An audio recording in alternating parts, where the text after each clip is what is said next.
Okay, so welcome back, and in this video I'm going to show you what's called transitions. Now transitions are basically going from one clip to another clip, but in a nicer way than just popping up on screen in different ways. Now this is particularly good for green screen because you tend to have taken breaks in between lines or taken extra goes at lines, things like that, and you need some way to actually put that into the film without it looking like you're pausing or jumping around on screen. Transitions are ideal for this. So what I've done is I've taken a snippet of one of my other videos here, and I'm going to show you exactly how I add it so that you can see how it looks really cool with the finished part. It's also a very good way of pacing your videos better so that you don't actually end up giving people too much information too fast. As you can see, I've got a small selection of video here with several different parts. I've done my usual technique of splitting them so that I've got 4 actual distinct parts just here. Now the transitions occur in between these cuts. So let's just go just before one of these cuts so you can see what happens at the moment. And people should be listening to what I say.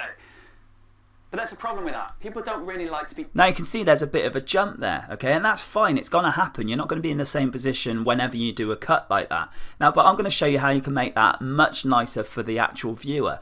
And it also means you can jump around the screen and create interest in your video because people are watching to see what happens next without actually having to jump around the screen. So firstly, what we're going to do is we're going to actually take these two here and we're going to drag them along a bit to create a gap. Now I always like to check this gap to make sure it sounds natural to me, so I'm going to click play now to check it out. Listening to what I say. See, I think that's a little bit too long, so what I'm going to do is zoom in and I'm going to just drag it along to about there. I think that's probably about right now. But that's a problem with that. Okay, right, now we've got the gap which I think is about right. Now all we're going to do now is come into transitions, which is probably be in the more, or if you've used it recently it'll be along here. Click on that and it comes across all these here. There's lots of different ones you can choose, but this is the go-to for me personally, and I don't think this one looks tacky, which is the fade. Now I'm just going to grab it. When you click it, it actually shows you where you can drop it. Now it will only light up this sort of yellowy green in the places that will actually affect it. So obviously this track here is just one big image. It won't be able to fade in halfway through that track. So all I can do is I drag and drop, and I'll do the same with that and pop it in there, and now we can see what this transition looks like. To what I say. But that's a problem with that. Now you can see it's a lot nicer. It kind of fades in, fades out. Now what you can do to take this an extra step is actually now move yourself around the screen. So in this particular shot I'm in the middle and I start to fade out, and then in this shot I'm still in the middle when I fade in. So what I'm going to do is I'm going to make sure I've selected the track and I'm going to drag, and I'm actually going to position myself somewhere else. Now the reason for this is it just makes it nicer to watch. It creates more of a dynamic. So now when I actually click it, you'll see that to what I say. But that's a problem with that. I fade away in the middle and I reappear on the side. Now it's not jarring to the eyes because I've faded away nice and softly and I've appeared nice and softly. And if you do this in between all your different cuts, you'll find that instead of you jerking around the screen so much, it will look really professional and really fluid. Now there are lots of different transitions, so try them out, see which one you like the best. But I really do recommend fading in and out when it's a person. If it's some sort of image behind you, then obviously you can use all sorts of techniques. So let me show you one of those now and I'll show you exactly what it does.